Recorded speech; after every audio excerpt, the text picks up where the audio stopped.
I am hoping and I am sure कि ऐसे ही है, आपको स्टैटिक सारा आता है।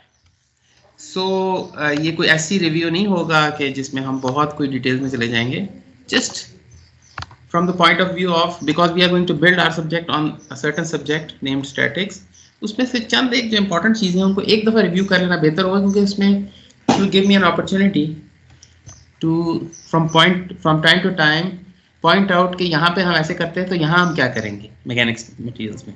तो उस पॉइंट ऑफ व्यू से मेनली, नॉट बिकॉज आप भूल गए हैं तो आपको कुछ याद कराने की ज़रूरत है, नॉट बिकॉज ऑफ दैट। ठीक है जी, तो let us start review of statics। और इसमें जो अच्छी बात है वो ये है कि बहुत अरसा नहीं हुआ आपको स्टैटिक्स किए हुए, और इतना कोई मुश्किल चीज़ भी नहीं है स्टैटिक्स। ठीक है जी, चलिए लेट्स स्टार्ट। सबसे पहले obviously we talk about equilibrium. Newton's laws are applicable here. ये हमारी फाउंडेशन है इक्विलिब्रियम के लिए। And I want somebody to tell me कि इक्विलिब्रियम क्या चीज़ होती है। You would like to have this session as interactive as possible. ये वन वे ट्रैफिक नहीं होनी चाहिए कि मैं बता रहा हूँ आपको, थोड़ा बहुत आप पार्टिसिपेट करें, शर्माना नहीं है, इसमें कोई शर्म की बात नहीं है बोलने में, अच्छी बात बोलने में तो बिल्कुल भी नहीं है। चले जी, बताइए what is equilibrium. Equilibrium refers to a state of balance.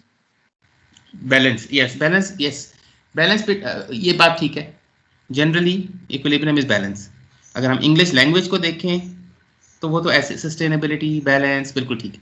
जब हम मैकेनिक्स में या साइंस में इक्विलिब्रियम यूज करते हैं वर्ड, तो इसका खास technical balance of what, Forces. Balance, yes Forces and momentum. Yes yes yes, balance तो ठीक हो गया, आपका आंसर ठीक है। ऑफ फोर्सेस, ये बस ज़हन में रखिए। Forces and momentum. Yes, forces and moments. अच्छा बिल्कुल, मोमेंट्स, इनको हम कंबाइंड जब हम बात करते हैं तो इनको हम लोड कहते हैं। ठीक है ना। तो हम जब बैलेंस ऑफ फोर्सेस की बात करते हैं ना, तो वो उसके दो मीनिंग है। एक तो है balance of forces as such, और एक है बैलेंस ऑफ फोर्सेस और उसमें मोमेंट्स भी शामिल है। जब फोर्स में हम बात करते हैं तो इन समटाइम्स वी मीन कि उसमें मोमेंट्स और फोर्सेस शामिल हैं, बट टेक्निकली स्पीकिंग आपका आंसर अब बिल्कुल ठीक है, balance of forces and moments. अगर एक बॉडी की बैलेंस फोर्स हो भी गई हैं और मोमेंट्स बैलेंस नहीं है तो वो इक्विलिब्रियम में नहीं है। लास्ट टाइम हमने इसकी एक एग्जांपल देखी थी, let's see the example again. ये फोर्स है, जाहिर है वॉल इसको बैलेंस करने के लिए एक पी फोर्स यहाँ पे दे रही है, बैलेंस ऑफ फोर्स तो हो गया। But unless there is a moment also applied given by the wall, whose magnitude is p into l, if this is the length, तो आप मानते हैं ना कि इक्विलिब्रियम अचीव नहीं हुआ इसके बगैर। Yes, sir. ठीक हो गया ना, तो अब ये बात बिल्कुल ठीक हो गई। अच्छा, अब जब फोर्सेस आ गई तो because we are talking about physical things, तो फोर्सेस की कितनी टाइप्स हो सकती हैं, क्या ख्याल है? अगर ये कोई बॉडी है, यही बॉडी ले लें, ये जो बीम है आपकी, इस पे फोर्सेस की कितनी टाइप्स हो सकती हैं? एक तो मैंने बनाई हुई है पी, ये कौन सी टाइप की फोर्स है? एक पॉइंट पे लग रही है, इसको मैं कहूंगा पॉइंट लोड या कॉन्सेंट्रेटेड फोर्स। ठीक हो गया? सर एक डिस्ट्रीब्यूटेड हो जाएगी। एक very nice, very very good, एक हो जाएगी डिस्ट्रीब्यूटेड फोर्स। एक खास सरफेस पे, एक खास आपको लाइन यहाँ नजर आ रही है, मगर मैं आपको अगर 3D में दिखाऊं, actually you know there is no such thing as a razor thin beam. ये तो हमने देखा है, एक्चुअली तो बीम ये थी, ठीक है ना। ये अगर वॉल है कोई, तो आपने इसको ऐसे वेल्ड किया हुआ ना, ये वॉल है, तो actually when I talk about point load तो वो तो ये चलने लग गया। जब डिस्ट्रीब्यूट लोड की बात करेंगे तो most probably it will be on a certain area. इस पे आपने कोई सैंड रख दी या आपने कोई हैवी पानी he is a good example of distributed force, ठीक है, ये हो सकता है।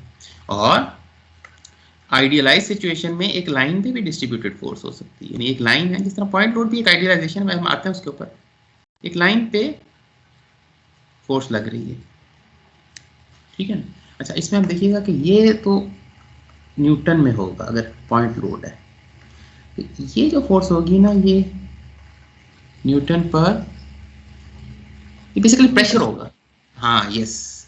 और ये अगर फोर्स लाइन फोर्स है तो ये न्यूटन पर मिलीमीटर टाइप चीज होगी। समझ रहे हैं ना? Yes sir. अब होगा क्या? How do I know the total amount of force that is being applied? ये इंटेंसिटी आपके पास आ गई ना, इसको P Yes, समझने। तो टोटल फोर्स कितनी हो जाएगी? P मल्टीप्लाई बाय एरिया, जिस एरिया पे ये लग रहा है। और जाहिर है न्यूटन पर स्क्वायर मिलीमीटर, और एरिया भी मिलीमीटर स्क्वायर होगा, तो जब कट जाएंगे तो आपके पास न्यूटन फोर्स तो न्यूटन में आनी चाहिए। ठीक हो गया? अच्छा, इसी तरीके से when we talk about W newton per millimetre, अगर ये हमारे सिंबल्स हैं, डजंट मैटर, कुछ भी कह सकते हैं इसको। टोटल फोर्स कितनी लग रही होगी? W इंटू लेंथ, जितनी लेंथ पे ये लग रहा है, और ये Newton per millimetre into length is millimetre, ये कट जाएगा तो फिर आपके पास न्यूटन में, मतलब अल्टीमेटली फोर्स तो न्यूटन में आती है ना। तो ये आपको इन सब चीज़ों का पता है। I come back to this point little later. अभी फिलहाल हमने एक कॉन्सेंट्रेटेड फोर्स देखी, एक डिस्ट्रीब्यूटेड फोर्स की दो टाइप्स हमने देख ली, ठीक है ना, एक एरिया पे जो लगती है और एक जो एक लाइन पे लगती है। अच्छा, अब इसमें आपको एक इम्पॉर्टेंट बात वो ये कि दुनिया, you know this, there is no such thing in real life as a point load. ये हमारी एक आइडियलाइजेशन है, पॉइंट लोड और कॉन्सेंट्रेटेड लोड, ये हमारी आइडियलाइजेशंस हैं। क्यों? क्योंकि अगर मैं एक पेन भी पकड़ लूं, पेन कितनी पतली सी चीज है, एक पेन पकड़ के भी मैं किसी टेबल के को उससे प्रेस करूं, तो yes you can say it's a point load, but actually pen का भी तो एक डायमीटर होगा ना, वो पॉइंट तो नहीं है ना। So every force actually is a distributed force दुनिया में। आप एक अपने अंगूठे से किसी टेबल के ऊपर प्रेस करें डाउनवर्ड्स, आप एक किताब रख दें मेज के ऊपर, whatever you do, there is a finite contact surface between them, so there is no such thing as a point load in real life। लेकिन फिर हम ये क्यों करते हैं? पॉइंट लोड को हम यूज क्यों करते हैं? वो यूज हम तब करते हैं because obviously it makes life very easy, but when are you justified in doing so? अभी आपको बता देता हूँ। एक ये दो ब्रिक्स हैं, इस पे आप खड़े हो जाएं, ठीक है, ठीक है जी, आप इस पे खड़े हो गए, ठीक हो गया। अच्छा, नाउ अगर आप इस पे कांटेक्ट देखें दोनों के दरमियान, आपके ब्रेक और आपके बूट के दरमियान कांटेक्ट देखें, तो तकरीबन आपने ब्रेक को सारे को ही फोर्स लगाई हुई है, ठीक है। अब एक्चुअली ऐसे फोर्स नहीं होती, फोर्स की इंटेंसिटी कुछ ऐसे करके होती है, बीच में ज्यादा होती है, एजेस पे कम होती है, बट वो हम बाद में आएंगे। फिलहाल लेकिन almost the whole of the break is covered with your load. तो यहाँ पे इसको हमें डिस्ट्रीब्यूटेड लोड ही लेना चाहिए, ठीक है ना। ऑन द अदर हैंड एक बहुत बड़ी बीम है, बहुत बड़ी बीम, उस पर यही साहब खड़े हो जाएं, ठीक है ना, यही साहब इधर खड़े हो जाएं, तो क्या होगा? अब आप नोट करें कि ये वही बंदा है, इतना ही वेट है उसका, but as compare to the overall dimensions of the beam, तो ऑब्वियसली यहाँ पे भी कोई एरिया तो होगा जिसपे ये कांटेक्ट हो रहा है, इसमें कोई शक नहीं, यहाँ भी कोई पॉइंट लोड तो नहीं है। बट अगर आप देखा जाए पूरी बॉडी की डायमेंशन इतनी बड़ी है, तो आप कह सकते हो कि भाई actually what is happening is कि यहाँ पे एक फोर्स लग रही है और एक यहाँ पे फोर्स लग रही है। This is the justification for point load के इट ऑल डिपेंड्स ऑन, कोई लोड पॉइंट लोड नहीं होता या distributed load, it all depends on overall dimensions के हिसाब से as compare to overall dimensions, जो जितने एरिया पे, क्योंकि there always be going to be an area on which the force is being applied, so उस एरिया के ऊपर जो फोर्स जिस पे लग रही है, वो एरिया अगर ओवरऑल एरिया के हिसाब से बहुत कम है as compare to the overall area, overall dimension, तो फिर आपको पॉइंट लोड ले सकते हैं। जब ले लेते हैं तो क्या फ़ायदा होता है आपको? फ़ायदा ये होता है कि आपको फिर मैथमेटिक्स ज़रा ईजी हो जाती है। अदरवाइज मुश्किल मैथमेटिक्स उसमें भी नहीं है, ठीक है। Which brings me to another topic, और वो ये है कि लेट से आपकी लोडिंग यही है न्यूटन पर स्क्वायर मिलीमीटर वाली। इसमें देयर इज नो वे, ये पूरे बॉडी एक पानी का टब सा रखा हुआ है इसके ऊपर। पानी तो पूरे जितना वो टब का एरिया है, एक रेक्टेंगुलर सा टब है, उसके अंदर पानी है, तो वो तो आप पूरे पे लग रहा है ना, उसको तो नो वे यू कैन से कि ये पॉइंट लोड है, ठीक है ना। तो इसको हम कैसे इसको डील करते हैं, तो आपको पता है कैसे डील करते हैं। इसको देखिए, ये वो एरिया है जिस पे प्रेशर लग रहा है और overall dimensions of the body वो ज़्यादा है। तो statics, again revision of statics, because we are doing review of statics. What happens is, ये P newton per square millimetre था, तो इसकी जो इक्विवेलेंट लोड होगा वो तो P into A in newtons आ जाएगा, ठीक है। ये अप्लाई कहाँ होगा? ये अप्लाई इस पूरे के सेंट्रॉइड पर होगा, न्यूटन्स। वाई? बिकॉज जो डिस्ट्रीब्यूटेड लोडिंग है आपकी वो, इसको हम, इसके लिए भी एक वर्ड है, यूनिफॉर्मली डिस्ट्रीब्यूटेड लोड। ये एक यूनिफॉर्मली डिस्ट्रीब्यूटेड लोड है, तो जाहिर है उसका मैं आपको स्टैटिक्स के किसी न किसी प्रिंसिपल से इसको प्रूव भी करके दे सकता हूँ, बट यू नो आपने सब कुछ किया हुआ, ठीक है। अच्छा, अब क्या ये डिस्ट्रीब्यूटेड लोडिंग में सिर्फ यूनिफॉर्मली डिस्ट्रीब्यूटेड लोड ही होता है? नहीं, ऐसी बात नहीं होती। अगर आप एक डैम की बात करें और इसमें ये पानी भरा हुआ है, ठीक है ना, तो अब आपको पता है कि पानी का जो प्रेशर है वो तो हर तरफ लगता है, everywhere, but it depends on the head of water. पानी कितनी डेप्थ है, जितनी डेप्थ में जाते जाएंगे उसका प्रेशर बढ़ता जाएगा। तो इट मीन्स कि अगर मैं इसको स्कीमेटिकली आपको दिखाऊं, तो यहाँ पर फॉर एग्जांपल हम इसको हम ऐसा करते हैं कि इसको just for the sake of simplicity let me redo it, ठीक है। सिर्फ सिंप्लिसिटी के लिए, वैसे डजंट मैटर जो बात हम कर रहे हैं। हम वॉल, हम डैम नहीं लेते, हम वॉल ले लेते हैं, ठीक है, वॉल। अब इसमें ये पानी है, पानी, ठीक हो गया। अच्छा, अब जब मैं आपको प्रेशर दिखाऊंगा तो वो क्या होगा? देखिए, यहाँ पे प्रेशर बहुत ज़्यादा होना चाहिए क्योंकि पानी की डेप्थ बहुत ज़्यादा है, ठीक है। As you come above, come towards the top, बढ़ते जाएं बढ़ते जाएं बढ़ते जाएं, तो बिल्कुल अब एक पॉइंट पे जहाँ पे पानी की सरफेस है वहाँ पे प्रेशर कुछ भी नहीं होगा, बिल्कुल। तो ये, इसको हम यूनिफॉर्मली वेरिंग लोड कहते हैं, ठीक है ना। इसकी एग्जांपल्स ये आपने किए हैं सारी, जस्ट अ रिवीजन। इसकी एग्जांपल्स वर्टिकली भी देखी जा सकती है, बीम्स वगैरह में आपने देखी नहीं है। इसकी अगर मैं फिजिकल इंटरप्रिटेशन आपको दूं, एक बीम है, उसके ऊपर आपने सैंड की बोरियां रखी हुई हैं, ठीक है।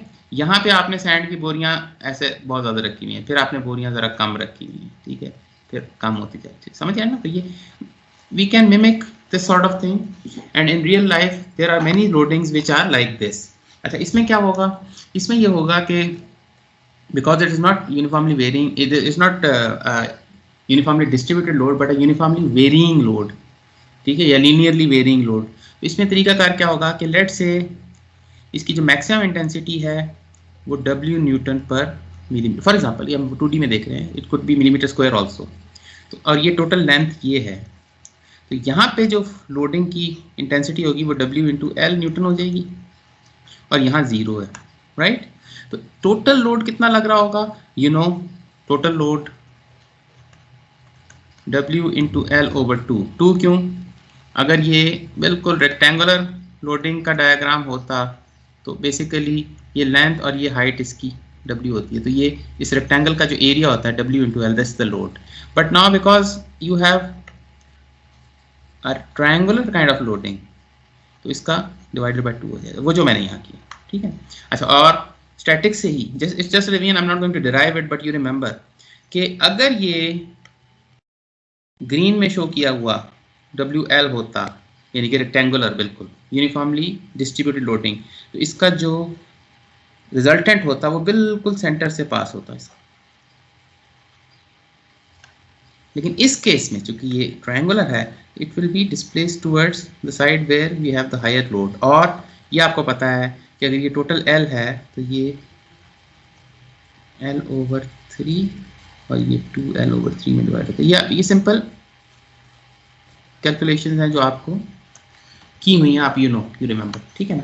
तो ये दिस इज जस्ट रिवीजन, मुझे पता है आपको सारा याद है, बट यहाँ पर एक छोटा सा पॉइंट, और वो ये कि अभी तक आपने जो फोर्सेस देखी, कंसंट्रेटेड हो जाए या यूनिफॉर्मली वेरिंग हो जाए या यूनिफॉर्मली डिस्ट्रीब्यूटेड हो जाए या एरियल डिस्ट्रीब्यूशन हो जाए या लाइन डिस्ट्रीब्यूशन, ये सारी हमने देख ली ना। एक न्यूटन में होगी, एक न्यूटन पर स्क्वायर मिलीमीटर में होगी, एक न्यूटन पर मिलीमीटर में होगी। जो लाइन के ऊपर है वो पर मिलीमीटर में होगी, क्योंकि then you multiply by the length of the line and then get the total. इन सब के लिए एक वर्ड है, anybody knows that word? Point load, distributed load. अब डिस्ट्रीब्यूटेड लोड में यानी ये अभी तक की जो आई हैं वो कौन सी हैं? यूनिफॉर्म या वेरिंग, कोई भी हो सकती है। अभी तक ये तीन चीज, इन दोनों के लिए एक वर्ड है, and that word is, actually there are two words, एक है सरफेस फोर्स और कॉन्टैक्ट फोर्स। क्यों इनको कहते हैं ऐसे, ये आप नोट करें, चाहे पॉइंट लोड हो चाहे डिस्ट्रीब्यूटेड लोड किसी भी किस्म का हो, इसको अप्लाई करने के लिए क्या करना पड़ता है? मैंने बहुत सारी एग्जांपल दी। पेन लेके टेबल पे पुश करें, एक वेटी बुक टेबल पे रखते हैं, सैंड की बोरी रखते हैं, अंगूठे से किसी चीज को प्रेस कर, ये सब चीजों में आप क्या कर रहे हैं? दो काम कर रहे हैं। एक तो कॉन्टैक्ट इन्वॉल्व है, कॉन्टैक्ट के बगैर नहीं, मैं दूर से जादू से नहीं फोर्स कर सकता, फूक मारूं और फोर्स लग जाए उसको, नहीं। I have to touch it, contact करना पड़ेगा। When I touch something, where do I touch it? Anything. Whenever I touch something, तो मैं कहां पे टच करता हूं? उसके सरफेस पे करता हूं। I can not reach inside the material, right? तो ये वजह है, राइट? अगर ऐसी लोडिंग होती है जिसको टच करके ही किया जा सकता है, कॉन्टैक्ट करके सरफेस पे ही, तो क्या is there any other kind of loading जो टच किए बगैर भी हो सकती है? अभी मैंने बात की जादू से फूक मार के, वो तो नहीं होती, we don't believe that, but क्या कोई ऐसी फिजिकल फोर्स है जो टच किए बगैर भी हो सकती है, ट्रांसमिट हो सकती है, अप्लाई हो सकती है? नॉन कॉन्टैक्ट फोर्सेस जितनी भी हैं, मसलन यस, कितनी है? Gravity, magnetism. Very good, right, correct answer. इसका मतलब ये हुआ कि आपके पास जो फोर्सेस की टाइप हैं उसमें एक तो ये सरफेस फोर्सेस है ना, ये जिसमें ये आगे हमने मुख्तलिफ देख ली। इसके अलावा एक सरफेस का ऑपोजिट क्या होगा? वॉल्यूम फोर्स, या आम तौर पे इसके लिए मतलब इसको सरफेस को अगर हम एरिया भी समझ लें, एरिया फोर्स भी कह सकते हैं। मैंने आपको बताया कि एरिया चाहे वो पॉइंट लोड भी क्यों ना हो, वो एक एरिया, एक फाइनाइट एरिया पे लग रहा होता है, सो इन दैट सेंस उसका ऑपोजिट वॉल्यूम होगा। लेकिन इसके लिए ज़्यादा जो वर्ड मशहूर है ना, वो है बॉडी फोर्स। जो आपने एग्जांपल्स दी वो 100% राइट है। ये एक बॉल पड़ा हुआ है, ये बॉल कोई अजीब से ही है, इस तरह के बॉल समझें कि ये ज़रा थोड़ा सा ना इसकी हवा निकल गई है, ठीक है। अच्छा, ये बॉल है, ऑब्वियसली इसके ऊपर मैंने फोर्स लगाने के लिए एक तो मैं इसको टच करके फोर्स लगा सकता हूँ ना, इसको मैं किक करता हूँ, वो भी एक फोर्स लगाता हूँ, इसको किक करने के लिए टच करता हूँ, तो ये तो सरफेस फोर्स हो गई ना। बट अगर यहाँ पे अर्थ है, जो कि है, अर्थ इसको वैसे भी अपनी तरफ खींच रही होती है, उसको टच, अर्थ को क्या टच करने की जरूरत होती है? फॉर एग्जांपल मैं I am standing on the surface of the earth, तो मुझे आप कहेंगे कि वो टच करके खींच रही है, लेकिन मैं अगर जंप लगाता हूँ, थोड़ी देर के लिए हवा में चला जाता हूँ, तो क्या मैं जितनी देर में कांटेक्ट में नहीं होता, तो क्या मेरे ऊपर फोर्स नहीं लग रही होती? अर्थ की नहीं लग रही होती, बिल्कुल लग रही होती, because it has nothing to do with contact. ये आपका जो जहाज है वो उड़ रहा है, वो तो टच ही नहीं करता अर्थ को, थ्रू आउट उसके ऊपर ग्रेविटी लग रही होती है, ठीक है। So these forces are always acting on the body, और ये forces they are also different from the surface forces in another respect. एक तो टच नहीं कर रहे, दूसरा ये सरफेस पे नहीं लग रही होती। जो बॉडी फोर्स है ना, वो उसकी इंटेंसिटी हमेशा न्यूटन पर क्यूबिक मिलीमीटर होगी, याद रखिएगा, न्यूटन पर क्यूबिक मिलीमीटर। क्यों? क्योंकि इसके टोटल वॉल्यूम जो कि मिलीमीटर क्यूब में है उसके ऊपर ही अप्लाई होती है।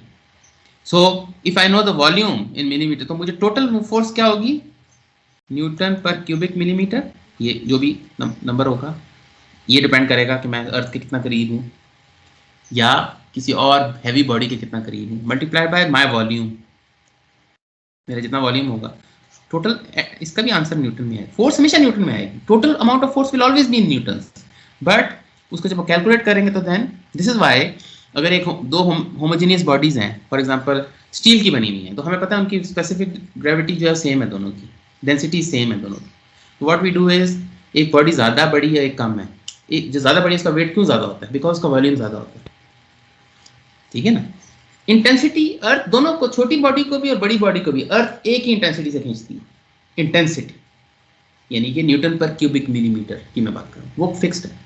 जिसका क्यूबिक मिलीमीटर ज़्यादा है यानी कि वॉल्यूम ज़्यादा है वो हैवी है हमारे हिसाब से, जिसके कम है वो लाइट है, भाई इतनी सी बात है, ठीक है ना। तो ये हमारी दो टाइप्स की फोर्स है। अब again nothing difficult about it, right, ये आपको सारी चीज़ें पता हैं, तो हमने ये चीज़ें अभी भी डील करनी है, ठीक हो गया। नेक्स्ट,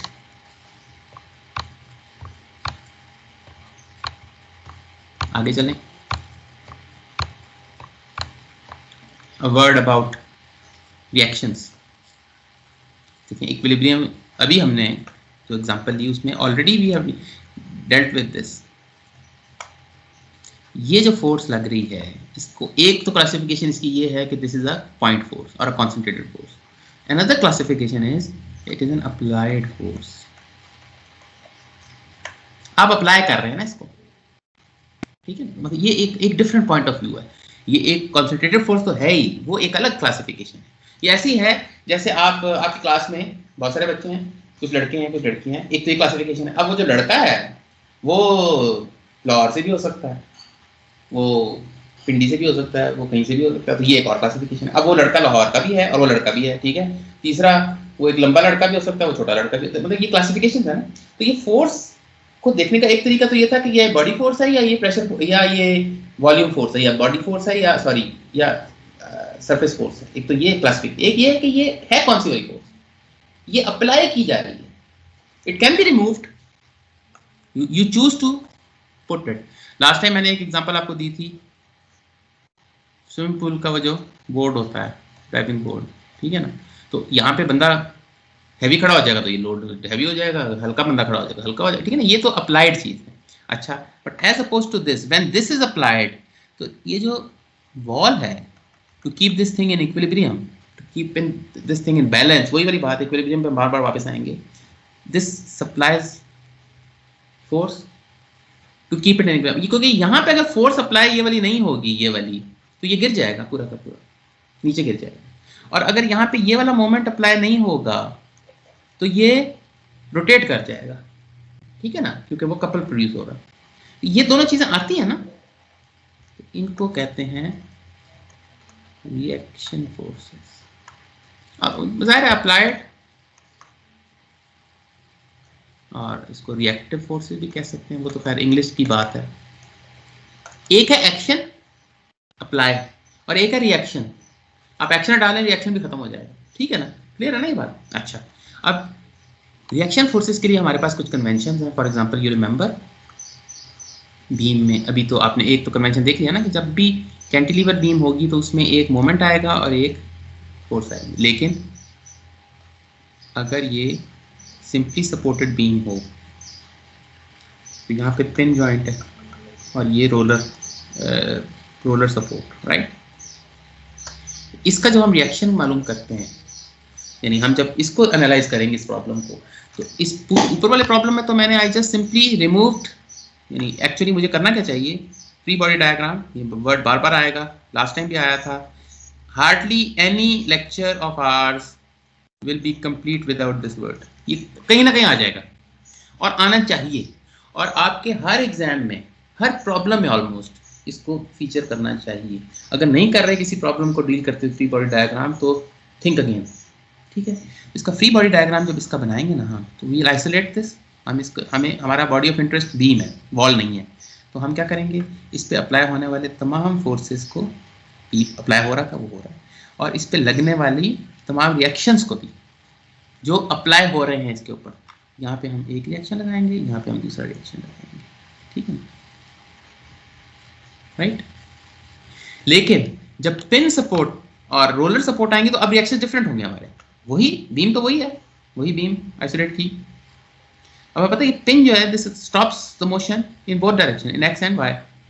ये ना ऊपर जाने देती है ना नीचे जाने देती है। तो एक फोर्स ये आ जाएगी, इसको मैं अगर ए कह दूं, इस पॉइंट को बी कह दूं, तो एक ये ए एक्स फोर्स आ जाएगी और एक ए वाई फोर्स आ जाएगी।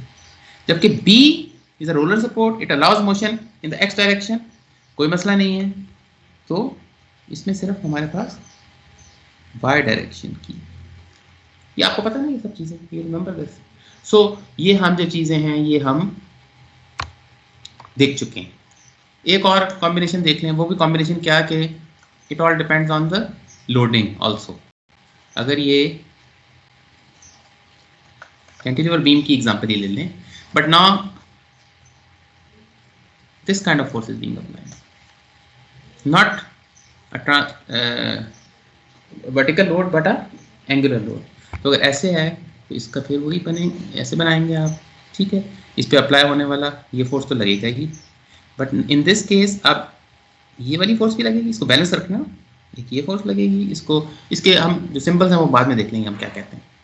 एक ये फोर्स लगेगी और इसमें जो भी मोमेंट आ रहा तो आएगा ही।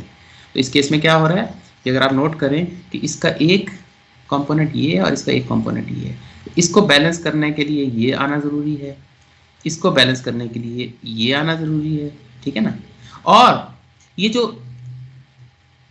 ये फोर्सेस हैं ये तो एक लाइन में है, कोई इशू नहीं है सच, क्योंकि ये equal and opposite collinear forces हैं, so no moment is produced, बात खत्म हो गई। इस फोर्स ने उसको बैलेंस कर दिया। लेकिन ये जो वर्टिकल फोर्सेस हैं, मैं ग्रीन में जो दिखा रहा हूँ, ये और ये फोर्स तो बैलेंस हो गया, but there is a distance between them, और इसको कहते हैं इक्वल एंड ऑपोजिट फोर्सेस जो कि डिस्प्लेस्ड है। तो एक कपल प्रोड्यूस करती है, उस कपल को प्रोड्यूस, उसको रोकने के लिए फिर एक आपके पास ये मोमेंट भी आना चाहिए, मतलब यू रिमेंबर दिस थिंग, ठीक है ना। और मैं इस डिटेल में नहीं जा रहा, वो बड़ी लंबी चौड़ी लिस्ट है एक कि किस किस किस्म का फिजिकल मैनिफेस्टेशन हो तो क्या हमारा फ्री बॉडी डायग्राम बनता है। I just give one more. ये अगर आपके पास बीम टाइप चीज़ है और एक ये वॉल है और यहाँ पे एक केबल के साथ आपने इसको अटैच किया है, ठीक है। अब जब आप इसको आइसोलेट करेंगे तो केबल में भी क्योंकि टेंशन आएगी तो यू आइसोलेटेड लाइक ये फोर्स इस पर लग रहा है। वो फोर्स की इंटेंसिटी क्या होगी ऑब्वियसली वो डिपेंड करेगा कि यहाँ पे लोडिंग कौन सी लग रही है व्हाटएवर, बट आपको पता है कि जो केबल है इट कैन ओनली ट्रांसमिट और it can only withstand tension. यानी इसमें आप एक रोप ले लें, केबल ले लें, उसको आप कंप्रेस करने की कोशिश करें तो वो बकल कर जाएगा ना। एक रोप का पीस लें, इसको ऐसे खींचें, बहुत अच्छा है लोड कैरिंग मेंबर है, बड़े बड़े लोड्स आप टांग सकते हैं। इसको वर्टिकल टांग दें तो नीचे बहुत वेट कैरी कर लेगा, ये डिपेंड करता है इसकी स्ट्रेंथ कितनी है, but it will able to. Now take the same load whatever same rope, अब इसको कंप्रेस करने की कोशिश करें जरा, व्हाट हैपन्स, ये ऐसे हो जाएगा, ये लोड लेगा ही नहीं ना। ये वो एग्जांपल जो बकलिंग की मैंने लास्ट टाइम की थी, याद है ना। सो यहाँ पे दिस इज गुड है ना, लेकिन अगर मैं ये लोडिंग लगा दूं, ये लगा दूं तो इसमें टेंशन कंप्रेशन आनी चाहिए, वो ले ही नहीं सकता, तो दिस इज नॉट राइट, ठीक है ना, ये आपको पता है। अब लास्ट टाइम हमने बकलिंग का जिक्र किया था, देखिए फिर आ गई। So things will come again and again, repeat होती रहेगी। तो मैंने लास्ट टाइम जब आपसे बात की थी, मैंने आपसे कहा था 3 चीज़ों के अगेंस्ट हम डिज़ाइन करते हैं, या फॉर 3 चीज़ों के अगेंस्ट करते हैं, 3 चीज़ों के लिए डिज़ाइन करते हैं और 3 काइंड ऑफ फेलियर से बचने के लिए डिज़ाइन करते हैं चीज़ को। एनालिसिस का भी यही मकसद है, you want to analyze something so that it does not fail in 3 modes and it performs its function in 3 modes. Basically यही एनालिसिस, यही डिज़ाइन है। एक ही सिक्के के 2 रुख हैं, ठीक है। कौन कौन सी थी, एनीबॉडी, वो कौन सी डिजाइन किस किस टाइप के थे, ये हम ओकेजनली रिवाइज करते रहा करेंगे, ठीक है ना। नंबर 1 डिजाइन कौन सा था, डिजाइन फॉर, याद है कुछ, strength. Number 2 stiffness, number 3 stability. और ये जो चीज़ें हैं इनमें से जो ये बकलिंग की मैंने एग्जांपल दी वो है स्टेबिलिटी। स्टेबिलिटी अगर नहीं रहेगी तो बकलिंग हो जाएगी, स्टेबिलिटी है तो बकल नहीं करेगी।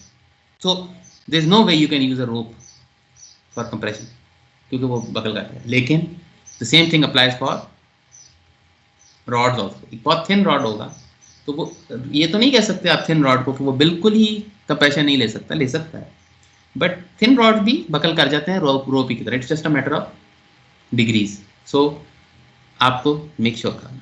अच्छा, एज कंपेयर टू दिस, अब चूंकि एग्जांपल आ गई है, स्टेबिलिटी का मतलब यह है कि ऐसे हो जाना, ये फेलियर हो गया, स्टेबिलिटी का फेलियर। अच्छा, अगर एक चीज को आपने स्टेबिलिटी का फेलियर तो नहीं हुआ लेकिन वो स्ट्रेंथ का होगा, वो कैसे होगा? ये ब्रेक हो जाएगा दो हिस्सों में, ये अलग ये अलग, तो ये सारा का सारा नीचे गिर जाएगा। लेट्स होप कि यहाँ कोई नीचे बंदा खड़ा नहीं है या इसके ऊपर कोई बंदा नहीं है क्योंकि फिर अच्छी खबर नहीं आएगी। ठीक है। अच्छा, तीसरा क्या है? स्टिफनेस का। स्टेबल भी रहा क्योंकि आपने लोड ऐसे लगाया तो रोप ले सकता है लोड, ऐसी कोई बात नहीं है, कोई इशू नहीं है, टेंशन आ जाएगी उसमें। स्टेबल का मसला नहीं है, स्टेबिलिटी का। स्ट्रेंथ का भी मसला नहीं हुआ, doesn't break, takes the load, कोई मसला नहीं, कोई इशू नहीं।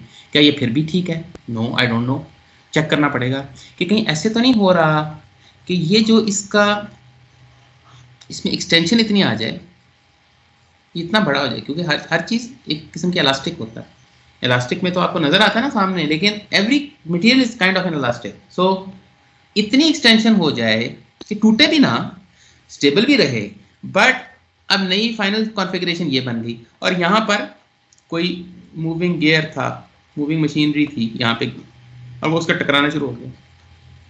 या ये सारे के सारे स्ट्रक्चर में यहाँ एक टेबल थी जिसमें को आपने वर्टिकल रखना था, तो कोई मशीनिंग हो रही थी, कोई प्रिसीजन इंजीनियरिंग हो रही थी वहाँ पर, उसमें कोई बहुत इंपॉर्टेंट था कि सरफेस बिल्कुल स्ट्रेट रहे, लेकिन जबकि इतनी एक्सटेंशन इसमें आ गई अब वो टेढ़ा हो गया, तो फेल्स, मतलब टूटा नहीं, स्टेबल भी रहा, बट ये फेलियर कौन सा है? ये है स्टिफनेस का failure. Then you have to make sure कि replace this with a material जो कि इतना फ्लॉपी ना हो, इतना फ्लेक्सिबल ना हो, it should be stiffer, right? चलिए, ये भी हो गया। Before going for the break, let's do one more thing. छोटा सा एक इशू है, उसको रिजॉल्व करके हम ब्रेक पे जाते हैं, ठीक है? And that issue is again nothing new for you. बात इक्विलिब्रियम पे हो रही है, इक्विलिब्रियम की बात हो रही है। कैसे चेक करते हैं इक्विलिब्रियम एक चीज में है या नहीं है? इक्वेशंस ऑफ इक्विलिब्रियम याद है? Equations of equilibrium, equation of equilibrium याद है आपको? के ऊपर हम देखते हैं कि उसके तीनों एक्सिस के ऊपर हम देखते हैं कि सारी फोर्सेस और मोमेंट्स जो है वो बैलेंस्ड है कि नहीं है। Very good, very good. इसको हम ऐसे कर लेते हैं, बैलेंस, बिल्कुल ठीक है, correct answer. Balance of forces और बैलेंस ऑफ मोमेंट्स, अगर ये चेक करने के लिए अगर कोई चीज है तो वो इक्वेशन ऑफ इक्विलिब्रियम है। अच्छा, अब ये बताइए कि ये कितनी इक्वेशंस होती हैं? How many? अभी आपने तीनों का जिक्र किया ना, तो आपने आंसर दे ही दिया, बट स्टिल 6 बिल्कुल। क्यों? क्योंकि ये 3 होंगी फोर्सेस की, summation of fx 0, summation of forces in the y direction 0, summation of forces in the z direction, यही है ना? और 3 मोमेंट की इक्वेशंस होंगी, summation of moment about x axis 0, summation of moment about y axis 0, ठीक है ना? Summation of moment about z axis, यही थी ना 6 इक्वेशन है ना? राइट। अच्छा, ये आंसर ठीक है आपका, बट अब ये आंसर तब ठीक है जब आप कहें कि ये स्केलर इक्वेशंस, स्केलर इक्वेशंस तो 6 ही है। अगर हम वेक्टर इक्वेशंस की बात करें तो कितनी होती हैं? What about vector equations? 2 equation, summation of forces on a body 0, summation of moments at about any point the body 0, बस ये 2 इक्वेशन। क्योंकि तीनों स्केलर इक्वेशंस इसके अंदर हैं, फोर्स की, और इसके अंदर तीनों स्केलर इक्वेशंस मोमेंट की, ये याद है ना आपको? इसको मैं आज डेमोन्स्ट्रेट करूंगा, आज मैं ब्रेक के बाद एक दो प्रॉब्लम्स कराऊंगा जिसमें हम ये यूज करेंगे। बेसिकली 3D प्रॉब्लम्स के लिए यूजफुल ये है, देखें ये एक ही, ये बात एक ही है, स्केलर इक्वेशंस 6 हों या वेक्टर इक्वेशंस 2 हों, this is one and the same thing, ठीक है। So there is no difference, but convenience की बात है कि हम जो 3D प्रॉब्लम्स में हम ये यूज़ करते हैं, ये ईजी रहता है। और 2D प्रॉब्लम में पहली बात तो ये कि आमतौर पे इतने कंपोनेंट्स होते ही नहीं हैं, कंपोनेंट्स कम हो जाते हैं, तो लेकिन हम फिर उसमें स्केलर यूज़ कर लेते हैं। लेकिन वही बात है कि अगर आप 3D प्रॉब्लम में भी स्केलर इक्वेशन यूज़ करें तो वही आंसर आना चाहिए, और 2D प्रॉब्लम में भी आप बेशक वेक्टर इक्वेशन यूज़ करें तो कुछ चीज़ें उसमें कम हो जाएंगी obviously, but you get the same answer. तो इसमें कोई राइट और रॉन्ग की बात नहीं है, कन्वीनियंस की बात है। बस एक बात याद रखिएगा, उसको मैं यहाँ पे फिलहाल ब्रेक करूँगा, और वो बात ये है कि where do you apply the equations of equilibrium, कहाँ अप्लाई कर सकते हैं।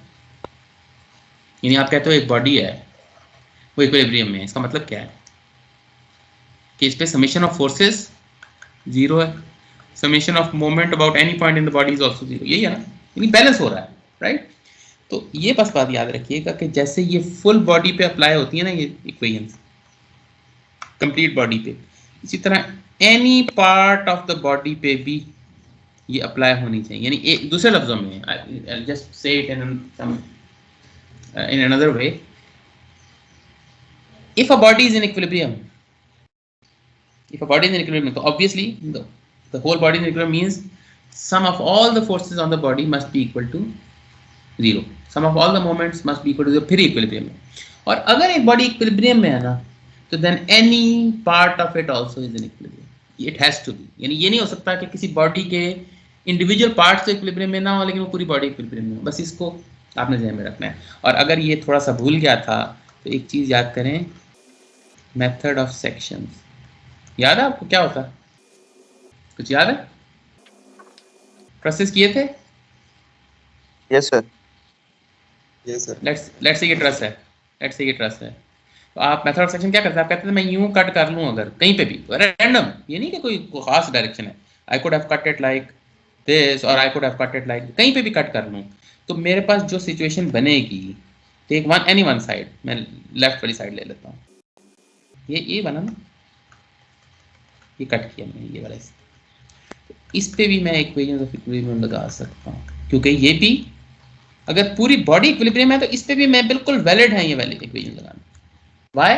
बिकॉज अगर ये पार्ट इक्विलिब्रियम में नहीं है तो फिर दूसरा वाला पार्ट भी इक्विलिब्रियम में नहीं हो सकता, या तमाम पार्ट्स जब तक इक्विलिब्रियम में नहीं होंगे तो होल इक्विलिब्रियम में नहीं हो सकता, ठीक है। तो ये आप याद रखिएगा, ये आपने उधर भी किया था, यहाँ भी throughout we are going to free body diagram हम बार बार बनाएंगे, और उसके साथ साथ एक चीज चलेगी, मेथड ऑफ सेक्शंस।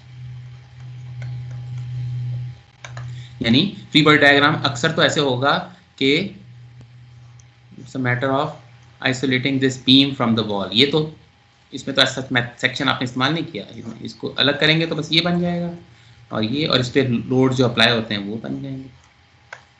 लेकिन अक्सर ऐसे होगा कि उसमें ये भी चीज़ आ जाएगी, मसलन मैं यहाँ कट करता हूँ, यहाँ कट करके तो अब ये मैं अप्लाई करूँगा, ठीक है।